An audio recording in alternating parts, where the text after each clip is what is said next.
अनासिर फितरत की बागडोर कादिर मुतलक के हाथ में है। मौसमों के तेवर और हवाओं के रुख बदलते देर नहीं लगती। कोई इंसान कितना ही ताकतवर और जोरावर क्यों ना हो, इसकी करतबकारियों और हीला साजियों की एक हद होती है। उसके बाद कारखाना कुदरत की कोई नादीदा मशीन हरकत में आ जाती है। तब वहमो गुमा तक बे न समाने वाली अनहोनियां जीती जागती हकीकतों की शक्ल में दांत नकोसे सामने आ खड़ी होती हैं और हुमा मुक्तदिर शख्स बेदस्तो पा होकर देखता रह जाता है। खुद को नाकाबिल तस्खीर, रियासत से ताकतवर, करोड़ों अवाम की रेड लाइन और कानून और अदल के खरक्षों से आजाद समझने वाले इमरान खान इन दिनों अटक जेल में है। अप्रैल 2022 में तहरीक अदम एतमाद के हाथों महरूम इक्तदार होने के बाद इन्होंने अपनी उफ्ताद इत्तिबा के मुताबिक हंगामा व फसाद और तसादुम व पैकार का रास्ता चुना और दाएं बाएं देखे बगैर बकटट दौड़ते चले गए। उनका ये जारहानापन उनकी कुव्वत बन गया। हुकूमत ही नहीं, रियासत भी इनके जाहो जलाल के सामने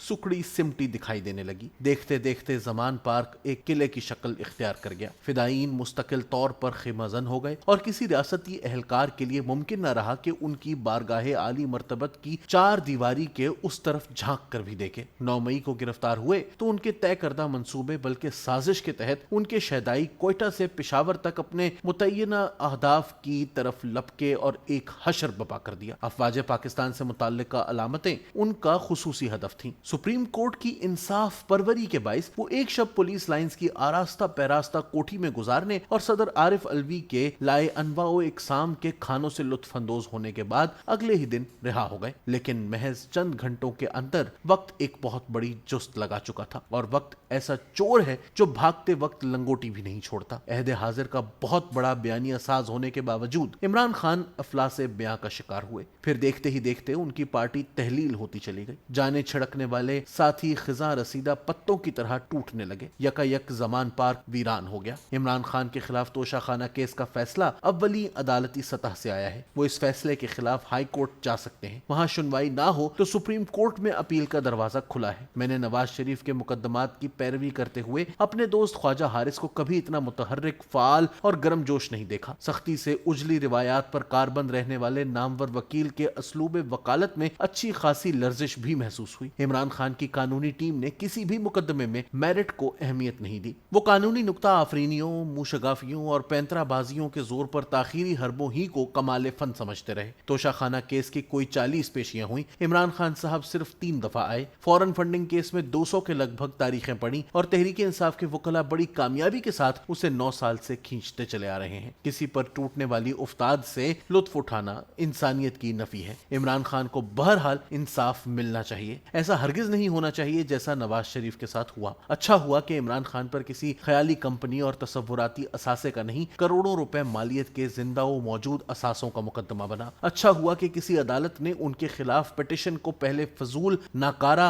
और लायानी करार देकर बाद अज़ा मुकद्दस नहीं ठहराया। अच्छा हुआ कि व्हाट्सएप कॉल्स के जरिए जेआईटी के लिए हीरे न तलाश किए गए। अच्छा हुआ कि फौज के 2 आला अफसरान को किसी जेआईटी का हिस्सा नहीं बनाया गया। अच्छा हुआ कि उनके खिलाफ कार्रवाई अदालत के अज खुद नोटिस पर ना हुई। अच्छा हुआ किसी जर्नैल ने जज के घर जाकर ये नहीं कहा कि इमरान खान को सजा दो वरना हमारी 2 साल की मेहनत जाया हो जाएगी। अच्छा हुआ कि कोई खुफिया कार अदालत के पिछले दरवाजे से मुंह छुपाए निकलता पकड़ा नहीं गया। अच्छा हुआ कि जज को वीडियोस दिखाकर ब्लैकमेल नहीं किया गया। अच्छा हुआ कि कोई खान मुखालिफ जज सेशन अदालत पर निगाह रखने के लिए मॉनिटरिंग जज नहीं बनाया गया। अच्छा हुआ उनका मुकदमा बराह रास्त सुप्रीम कोर्ट में नहीं चला वरना वही हतमी ठहरता और अपील के सारे हकूक खत्म हो जाते। अच्छा हुआ कि अदालत उज़्मा में साकिब निसार नहीं, justice Umar Ata Bandial chief justice की मसनद पर फाइज थे। अच्छा हुआ कि सिसिलियन माफिया और गॉड फादर के बजाय गुड टू सी यू जैसे रिमार्क्स उनके कानों की जीनत बने। अल्लाह करे खान साहब कुंज ज़ंदा की तन्हाइयों में अपने उरूज ज़वाल की दास्तान पर गौर कर सकें।